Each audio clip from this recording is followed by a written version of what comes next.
Сәлем достар, бізде бүгін фуд драфт. Қазақша, маған осы ұнайды. Бірінші капитандар бізде Беллингам маған тұр. Осы Беллингамды алайын.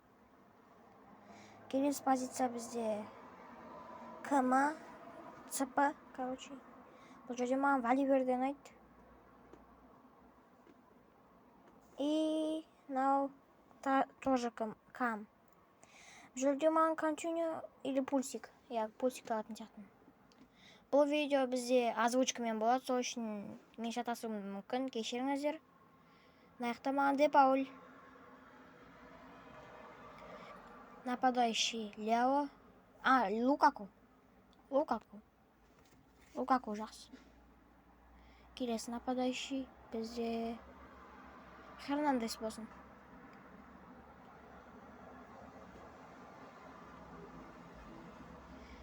Бірінші ЦЗ бұл бізде Маркиньос. Белгілі. Ал сіздер осы видеоның жалғасын қаласаңыздар, маған лайк басыңдар. Осы видеоға 5 лайк жиналған соң жалғасын. Осы лайк видеоларды түсіруді көбейтемін. Фафананы алайық. Хазарды алайық сол. Кансело. Ол да жақсы выбор. Хакими, Тоти, өте жақсы. Бізде Куртуа болады, бірақ Алисон жақсы сияқты. Каналға подписка жасап, тіркеліп қойыңыздар достар.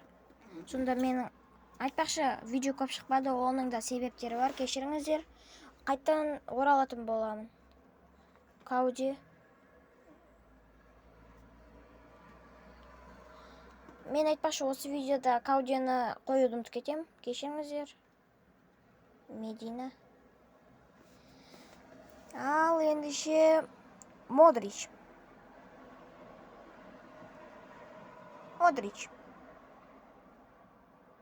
Модричті қоюды да ұмытып кеттім.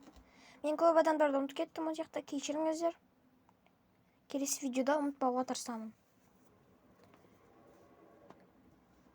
Бұл жерде Мбаппе бар бізде. Өте жақсы. Хернандестің орнына қоюға болады бұл картаны.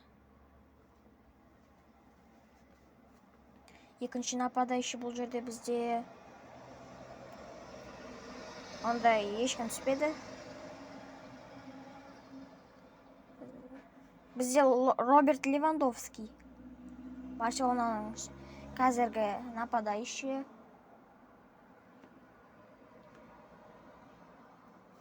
Қазірше бізде енді защитаға Алабаны қойық. Алаба Фафананың орнына қойсақ болады. Бізде бұл жерде ондай выбор жоқ, Пепені ала салайық. Ал достар, неге бізде Витиха. Мен футболистерді көп біле бермеймін, кешіріңіздер. Бұл жерде Бернардо Сильва.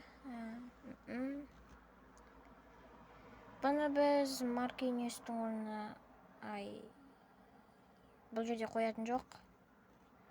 Модрич өтіп кеттік, ұмытып кеттім оны да.